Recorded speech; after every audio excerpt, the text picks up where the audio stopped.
Bienvenue dans Délit des livres, le podcast d'une antillaise aigrie qui juge des livres dans la joie et la mauvaise foi. Aujourd'hui, je te parle de No Home de Yaa Gyasi. C'est Laurie du compte Laurie Arts and Books qui me l'a recommandé et c'est un roman avec lequel j'ai eu du mal à me positionner. Pourtant, on aborde des sujets que je considère comme importants. On y parle des conséquences de l'esclavage aussi bien pour les personnes qui sont restées sur le continent africain que pour celles qui ont été déportées aux États-Unis. Et on y parle aussi de relations familiales. Donc c'est un roman qui avait tout pour me plaire. Mais j'avais pas pensé à un élément. No Home, c'est un roman polyphonique qui s'étale sur plusieurs époques, donc il n'y a pas de personnages principaux. Par exemple, prenons l'histoire de ce personnage qui voit toujours une femme de feu dans ses rêves. Dans son village, personne ne l'aime parce que on la considère un petit peu zinzin, et elle se retrouve à faire une dinguerie, genre vraiment waouh. C'est 50 pages où je me suis grave ennuyée et durant lesquelles j'ai pas remercié Laurie pour sa reco. Vraiment, il y a un moment où je me suis dit, Déborah, je pense que si tu squeezes cette partie, c'est pas très grave.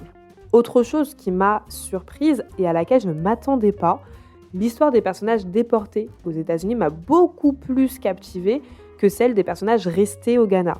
Donc pour ces personnages, on va parler bien sûr de racisme, mais on parle aussi de familles séparées malgré elles, d'addiction, d'ascension sociale et de quête d'identité. En fait, j'avais le sentiment qu'il y avait plus d'enjeux avec les personnages afro-américains.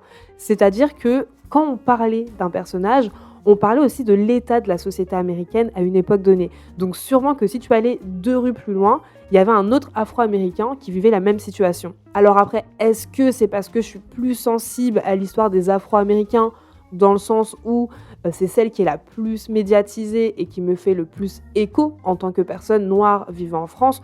Peut-être. Donc si tu es une personne noire qui a grandi sur le continent africain ou que tu as de la famille là-bas, je voudrais bien savoir ce que tu as pensé de l'histoire des personnages qui sont restés au Ghana. Cette chronique commence à être un petit peu longue, mais dernier point avant de terminer. L'un des thèmes principaux du roman, c'est la quête d'identité, le fait de trouver un foyer qui fait sens et dans lequel on se sent en sécurité. Du coup, j'ai trouvé ça assez surprenant que le titre en anglais ce soit Homegoing, donc rentrer au pays, rentrer chez soi, et que le titre en français ce soit No Home, c'est-à-dire sans domicile, sans foyer. Là, le sens n'est pas seulement différent, on est un peu sur des notions contraires. Mais quand même, en terminant le roman, je comprends l'idée derrière les 2 titres. En tout cas, je pense. Pour moi, quand on dit No Home, donc le titre français, on se demande si les Afro-Américains sont vraiment chez eux aux États-Unis parce qu'ils ne savent pas d'où ils viennent et à plusieurs reprises, ils ont dû fuir la haine. Donc ils sont constamment déracinés. Alors que pour Homegoing, c'est aussi dire qu'à un moment, ces personnages ont cherché leurs racines, ils ont préparé leur retour, ou sinon qu'elles ont réussi à trouver leur foyer malgré les nombreux obstacles. Donc finalement, libre à chacun d'avoir sa propre interprétation.